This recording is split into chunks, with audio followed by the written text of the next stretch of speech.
Asibambe ngomthetho omdala, sibambe ngevangeli lakudala. Uyabingelela, uyacela ukusizakala.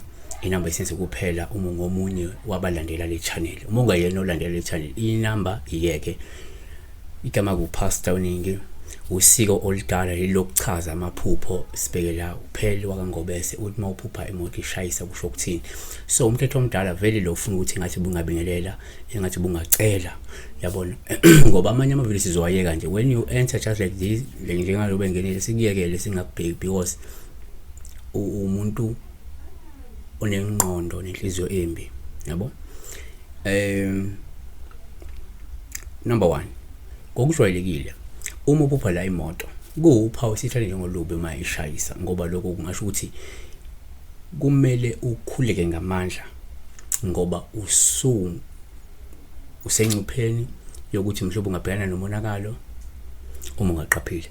Shuthi le nto ingakhomba ukonakala kwezinto zakho, yabona.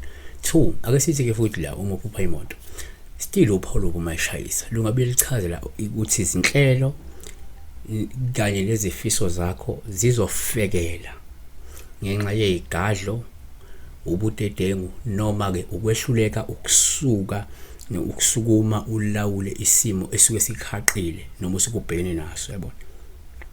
3, uma uphupha futhi imoto uphawu lubi uma ishayisa, lokhu kungabe kukhomba ukuthi uzobhekana nokuphazamiseka kwezinhlelo ngoba uNkulunkulu engeneme ngendlela wena osiphethe ngayo, yabo.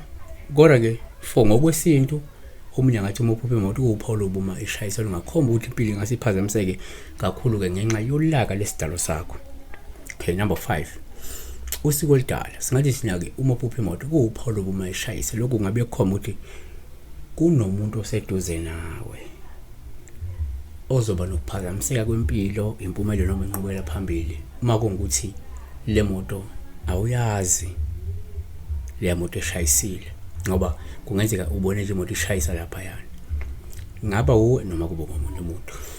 Asivale ngokuthi ke number 6, kwesinye isikhathi uma uphupha futhi imoto uphawu lubi uma ishayisa, lento ingakhomba ukuthi kungenzeka kukhona into eyilumbo noma eyibhadi okumele ulukhulekise ngamandla, ulukhulekise kakhulu noma ke ulisukumele ngoba ungase wena ubandakanyeke engozini yemoto. Futhi abanye kuyenzeka vele eliphupha iphupho lapho iphupha imoto yakishayisa vele uzoba sengozini yemoto, uma imoto ishayisa noma imoto ezobe igibela ishayiswa, yabona. So lokho esivala ngakho kungaba into ekhuluma spiritual esuke yenzeka spiritual, ngabe lisuke izokwenza physical, yabona. Siyabona. Be blessed.